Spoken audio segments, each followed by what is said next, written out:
Salutations to the Truth Core, whoever and wherever you may be on the planet.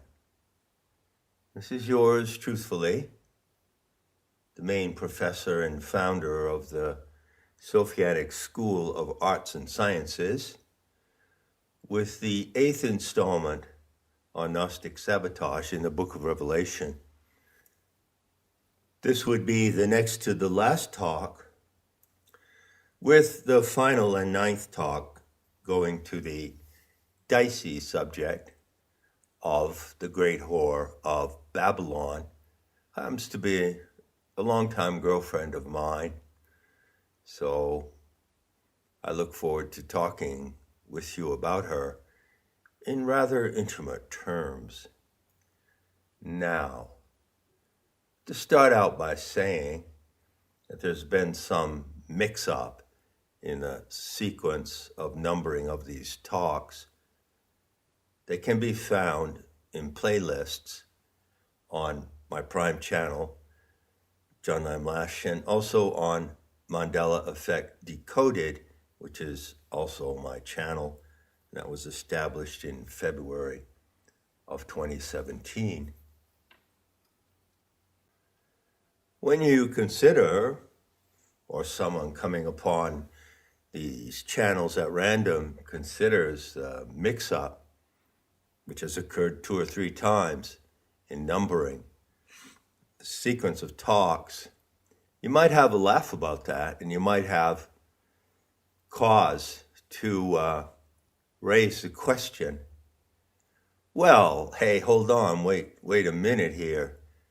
Here's this dude who comes along, more or less posing as a modern Gnostic initiate. He doesn't really come out and say so, but of course, that's what he's assuming that you will assume. And look what he does. He pretends to present completely new information about the book of Revelation, telling you how to calculate the number of the beast, which is obviously a really big deal, and he can't even put the sequence of his talks in the right order. Proof. He must be a complete fraud. And of course, there are people who would make that argument, obviously. And I never counter arguments by anyone who tries to accuse me ad hominem of being this, that, or the other. I will respond to, and sometimes counter arguments that come to me in YouTube comments, and I'm happy to correct myself if I'm wrong, and I'm also happy to discuss certain topics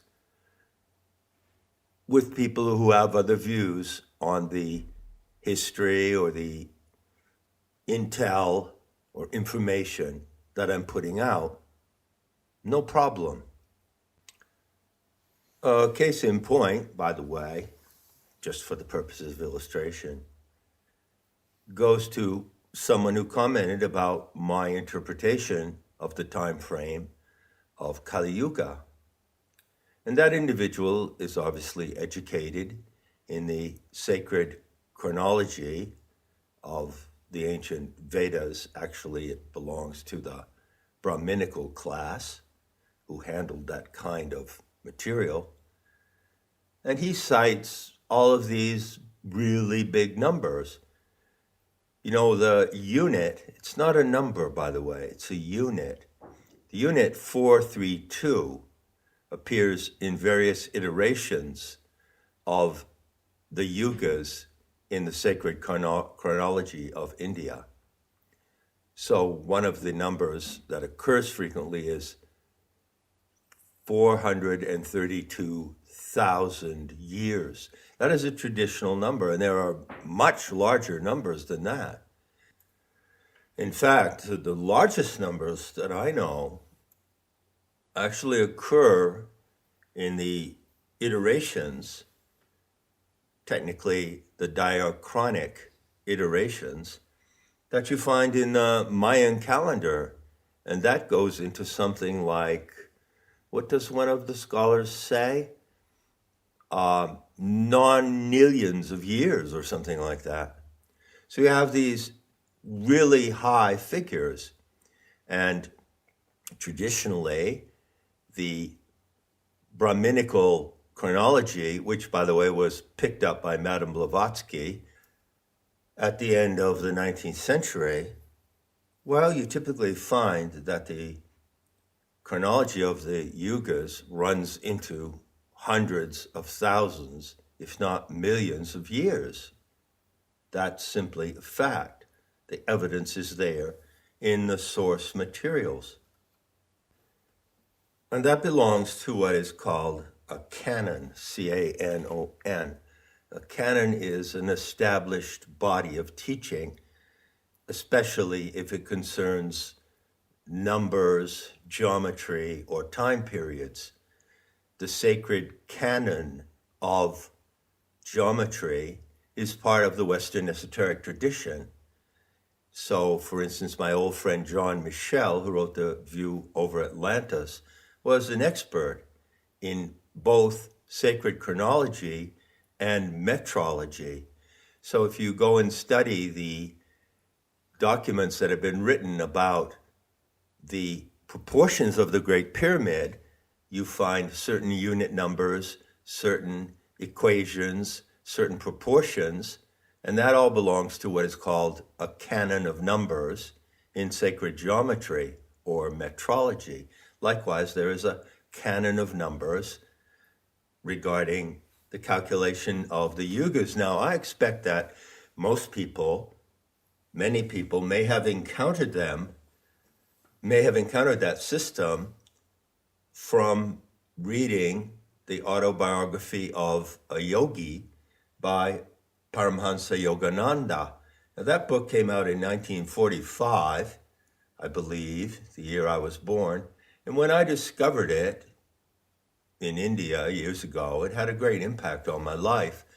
And I seem to recall that Yogananda even devoted a kind of appendix in the book, it's around here somewhere, or maybe I packed it away, dedicated to the teaching of his master, Sri Yukteswar, who transmitted the canon of the Brahminical system of chronology. And in there you will find these massively long periods.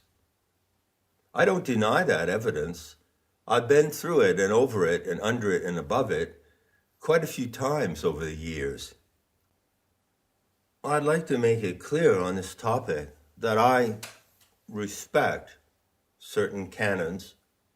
I respect what is found in certain ancient sources on this topic, which happens to be a specialty of mine, relating to the calculation of the precession of the equinoxes.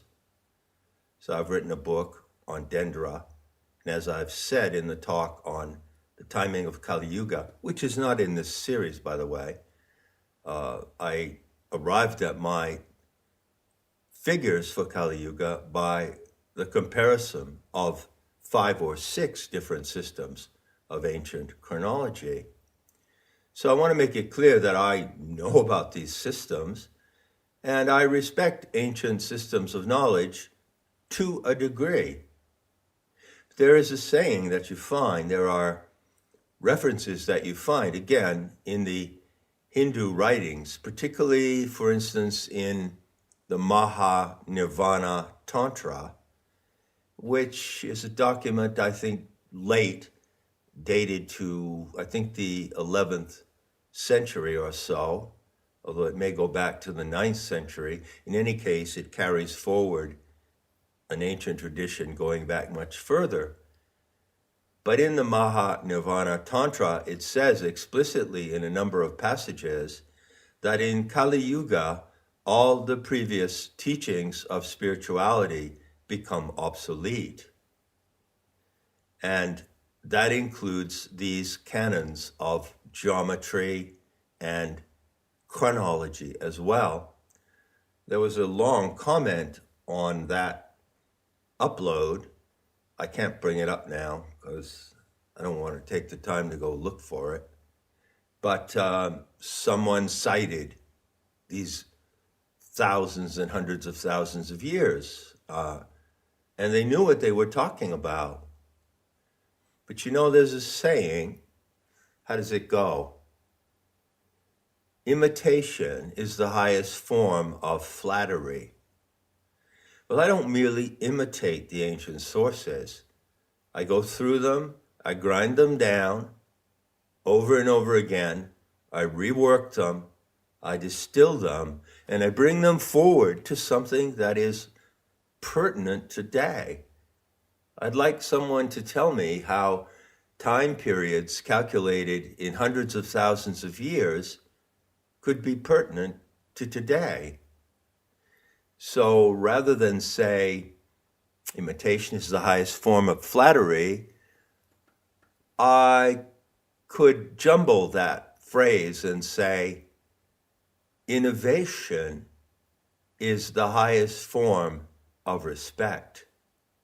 So I respect the ancient systems, but I innovate upon those systems to bring forth something that can really be actionable today, that can really make sense. The way that I've worked with the calculations of Kali Yuga, using a kalpa, by my definition, as 25,920 years. Now that's not traditional. That's my definition. The way that I've calculated it and worked it out, I can reduce the elements of that time frame down to a decade of our time right now that we're living through, down to a month. I can reduce it down to a day and even a minute in a day. That is how I work the time frame. I bring it into the present by innovation. Anyway, that's rather a digression because the Kali Yuga talk is not in this series. Why did I get on that? Oh yeah, I can't number the 8 talks in the series correctly. So how in the fuck am I going to be able to calculate time periods running into thousands and thousands of years? Well, I'll leave it to you to work that out. So on that note, let's proceed to the material of this talk, and that is receiving the 2 marks of the beast. Have you received the 2 marks of the beast? What does it mean to receive the 2 marks of the beast? Is it something desirable, or is it something demonic? Well, let's go to the word. Everything is in the word, charagma. Now, I often mispronounce Greek words by putting the accent in the wrong place. So I have said charagma, but no, it's charagma. And charagma is a common word in Greek today.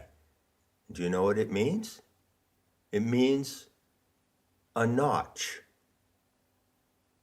Like the notch that is in an arrow.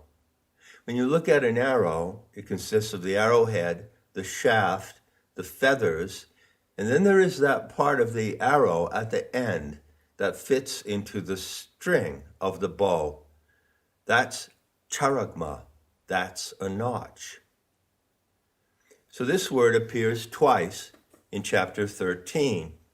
It appears in verse 16 for the first time, and then again it's repeated in verse 17.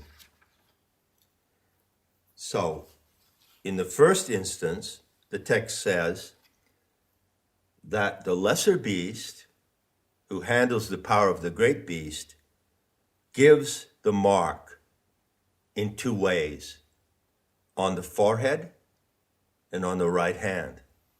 And then in the 17th verse, there's a further qualification, namely, that those who do not have that mark cannot gather and trade, not buy and sell.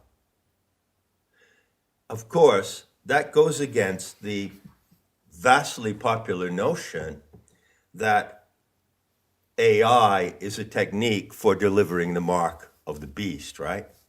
I remember that originally the mark of the beast, going some years back, it seems like going into medieval history now, the mark of the beast was associated with barcode. So you could see memes on the internet of people with a barcode on their forehead, and the meme says, there it is, the mark of the beast. You will be marked like a beast. You will be branded like a cow because you're merely cattle. You're merely produce to be sold, to be bought and sold. Some years after that, there was a variation of the same meme referring to, what is it called? The RFID chip, the radio frequency ID chip. So the idea went around that the authorities and the globalist masterminds wanted to chip everybody. And the protest went out. Oh my God, it's the mark of the beast, the chip. Now it's gone into a third stage where the mark of the beast is delivered in the form of what? It can be a gel, a tattooed gel on the arm, or it can be delivered through the tip of a needle. So that is how, in 3 sequences, this meme has evolved over what, the last 20 or 30 years. So far, so good. But as you know, I'm not following that interpretation. I don't consider the great beast, the lesser beast, and the scarlet woman to be evil and demonic forces. I don't consider them to be correlates or symbols of the AI technology, which presently is the main tool for the Great Reset. I don't view them in that way at all. In fact, as you will know by now, I consider that the Gnostic sabotage embedded in the book of Revelation presents the opportunity to know the forces, the supernatural forces available to humanity who can actually oppose and overcome the globalist system. And I repeat, as I've said before, that the system of globalist technocracy is just the final version of theocracy. So Judeo-Christianity is a paradigm of theocracy, rulership by the gods or by those who are descendants or the specially chosen of the gods. And of course, the technocrats today, like Klaus Schwab, obviously consider themselves to be gods who are destined to rule the world. And I believe George Soros has come out and said so in plain English. I would have you note that there is a specific ethnicity connected to this modern form of theocracy, technocratic theocracy, you could call it. But that fact is consistent with the historical background going back to around 1800 BC and Melchizedek, the clone-like entity who founded the Abrahamic religions. So the root of modern technocratic theocracy is the same as the root of the 3 Abrahamic religions. It's simply morphed into something today that doesn't look necessarily like a religion, but it is in fact the ultimate toxic mutation of that original religion, which came out of the cult of the Tzaddikim, the ultra-righteous ones. So what about the 2 charagma, the 2 marks of the beast? on the forehead and on the hand. How are these marks delivered? Would you know if someone or some power was imprinting you with these marks? Well, how about this? How about I say that you already have those marks? That every human animal, due to the way we are designed by our divine parents, Sophia and Thelete, according to the Gnostic narrative, has already endowed you with those marks. Remember the mad monk's dream. What happened in that lucid encounter that Ioannis had with the Gnostic initiate, Sophradis? She showed him something. She didn't put the 2 marks on him, but she showed him by her gestures that he already had those marks. And I would do the same in speaking to you today. I would do as she did. Now I have to warn you about something. The 2 marks are quite different. The mark on the forehead is easy to explain, and I think you'll get it. The mark on the right hand, that's somewhat more difficult to explain because it involves one of the deepest secrets of Gnostic intel. It involves the knowledge and operations of the plasmic double. So I'll get to that at the end of the talk. But first, let's look at the mark on the forehead. What is that? I say you already have it. What is it? Well, go look at a child. Not a disturbed child, not a child suffering from stress and trauma or from vaccine-induced autism. Go look at a child who's a natural child. Sane, happy, peaceful, active, curious, lovable, affectionate.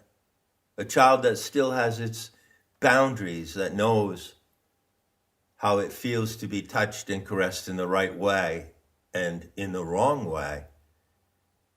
A child that has strong and clear shame boundaries. In other words, look at the ideal human child as our species is designed to be. And as your eyes scan over the child, you may have noticed something. You see the beauty of its form. You see the beauty of its hands, its feet, the way its little body is shaped. You see the spontaneity and the joy of life that's present in that child. All of the bubbling moments of life to come, bubbling out of the wellspring of the life of that young child. And when you look at the child's face, did you ever notice something about the forehead of a child? That there is something particularly attractive about it. And it's a natural and spontaneous gesture of affection to stroke or kiss the forehead of a child, isn't it? You see, what we all know, those who are sane human beings, sane and loving by nature, what they know is that there is innocence in the face of a child. And that innocence is not just a quality we attribute to children. It is a true force. There's a force of innocence. And the center of that force is the forehead. And you could say, in a way, that the presence and the beauty of human innocence shines from the forehead of a child, and it might also shine from yours, no matter what your age. That is the first mark. That is the mark that Sophronis showed to the mad monk. She didn't give it to him. She showed him that he already has it. It is a primordial signature of the innocence of the human animal, the innocence of a lamb. And that factor of innocence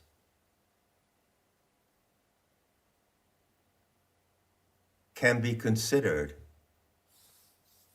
in Gnostic terms, to put it crudely, as the presence of divinity. Human innocence is divine. It is a divine quality, and it shines from the forehead of every genuine, free, loving, honest human animal. You could say that the gesture of the Gnostic initiate was an act of healing. She saw and she comprehended the dementia of the mad monk. She knew how he must be suffering in that dementia and how terrible it must be to have such hallucinations, which of course Gnostics don't have. We just don't hallucinate ever. She knew how terrible it was for him. And so that action she performed in a lucid dream was a parting gesture of healing, a blessing really, a benediction. Now it comes to the other mark. I remind you that charagma means a notch. Well, you can place a notch on your forehead. In fact, it's typical among some Indian sadhus that I used to wander around with when I was back in that country long ago. Typical of them to wear marks on their forehead.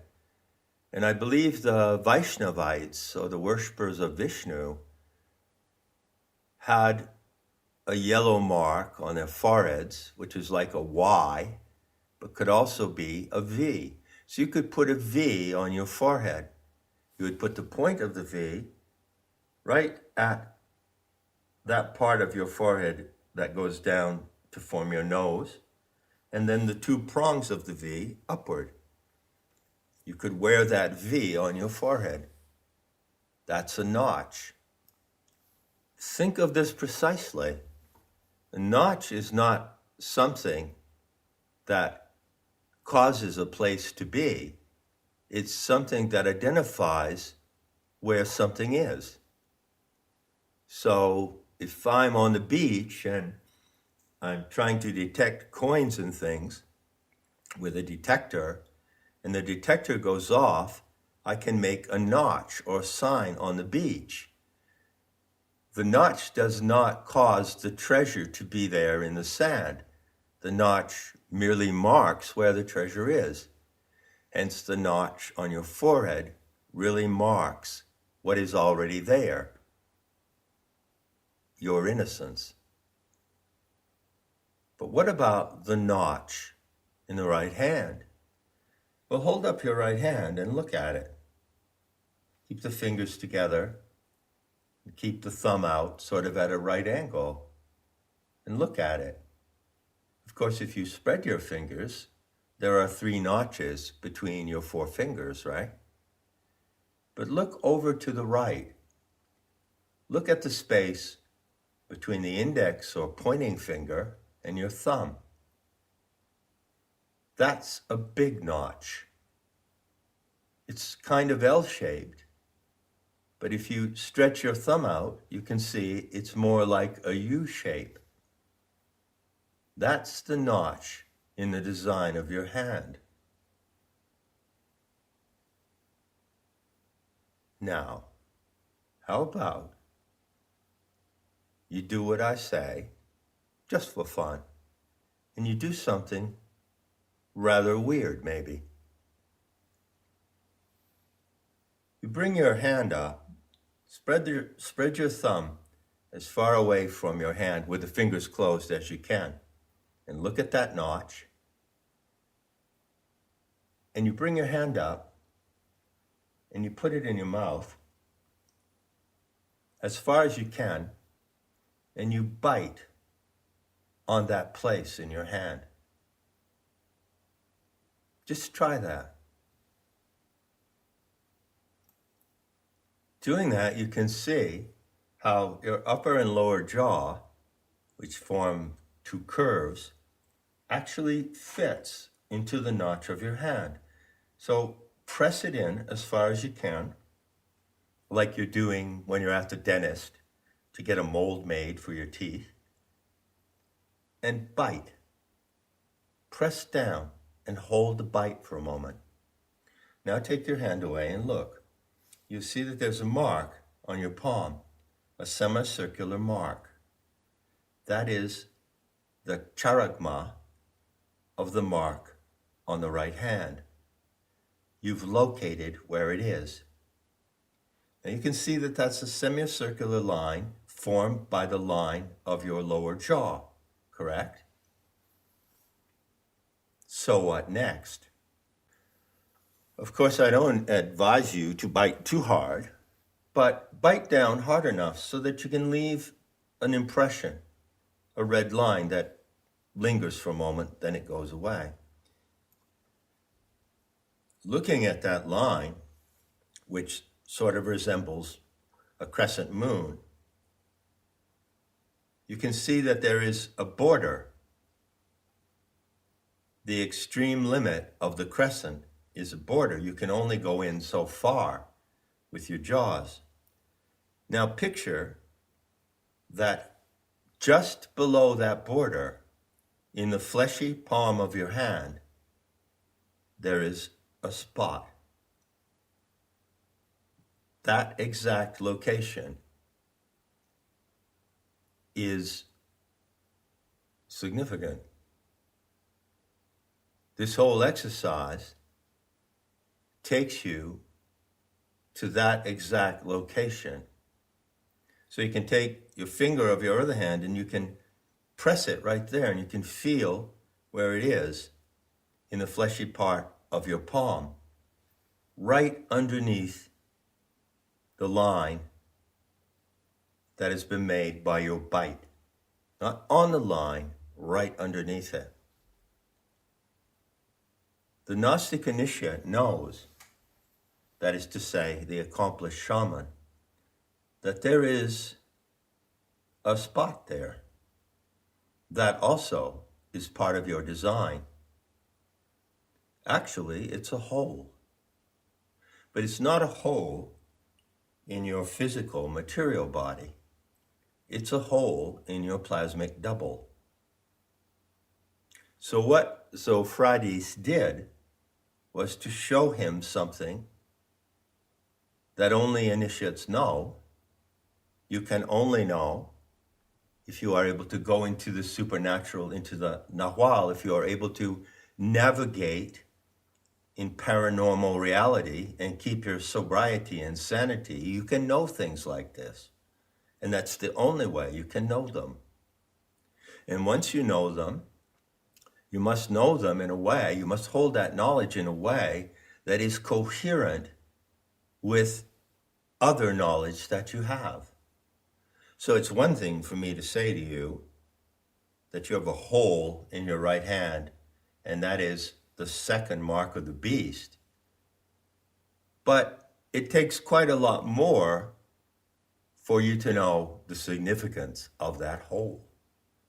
So briefly, I'll see if I can put it across to you. And this is brief, and this is the best I can do within the limits of time. Anyone who explores the so-called field of esoterics or occultism, or looks into theosophy or dozens of other genres that could be named, encounters the terms astral double, astral body, etheric double, and other variations. But I'm not talking about any of that. I'm telling you about the plasmic double. Now, I can't go into an elaborate exposition of the differences, but I'll give you one example. When you dream, or when people have out-of-the-body experiences, they are actually navigating in the astral body or astral double. The character that acts in a dream, in one of your dreams, is your astral double, the counterpart to your actual awake physical being. And that is a kind of mirror of what you actually look like, but it is an aspect of you that only occurs in the dream state. So it has also been called the dream body. And many, many books have been written about this subject. Well, to cut to the chase, the plasmic double is not any of that. You can imagine, or you can start to imagine, that the plasmic double is something like the mold that would be formed if some kind of liquid was poured into the mold of your body. So you're standing there, and there is the skin of your body. It's the outline, the shape.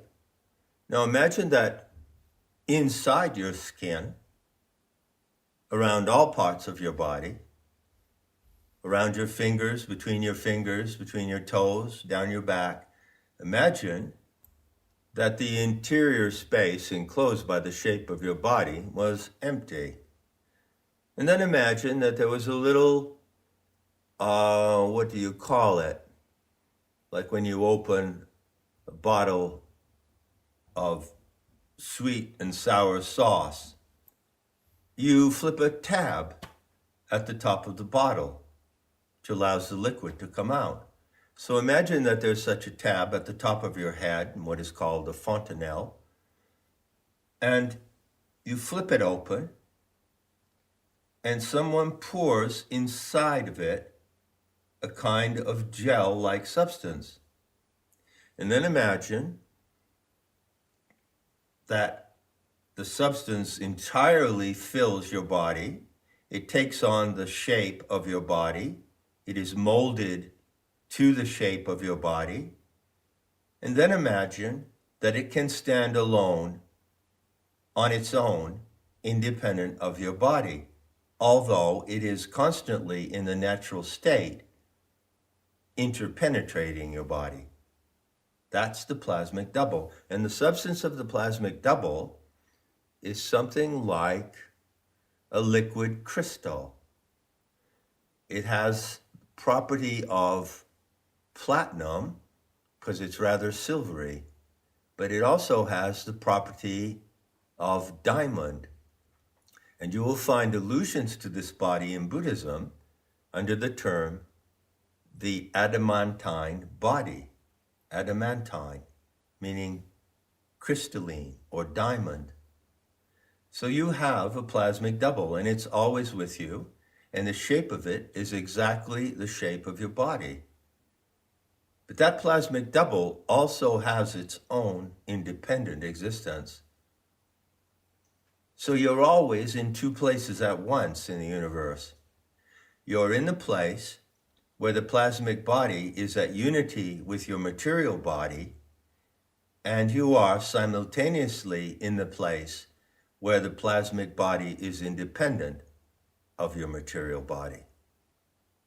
I told you this was deep. So it's coming up on 40 minutes here, and I don't really want to go on any longer, and it's not correct for me to introduce such a subject to you. Such a momentous secret of the true esoterics and the true occultism of human reality without following up, but I can't follow up. So I'll just conclude with this other detail. I'm describing the plasmic double. I'm guessing that you may never have heard of this before. The plasmic double, which is like a supple crystalline gel, it is composed of such a gel, can also be compared to a Klein bottle. Ever heard of a Klein bottle? Klein. Go look it up. So a Klein bottle is a shape that only has one surface, and yet it has an inside and an outside. Likewise, your plasmic double only has one surface. The inside surface and the outside surface are the same. And in the structure of the plasmic double, there are 5 holes. And those holes correspond to exact points in your physical body. One of those holes is the hole in the right hand. That is the other mark of the beast. Enough said, and I'll be seeing you in the beauty to come.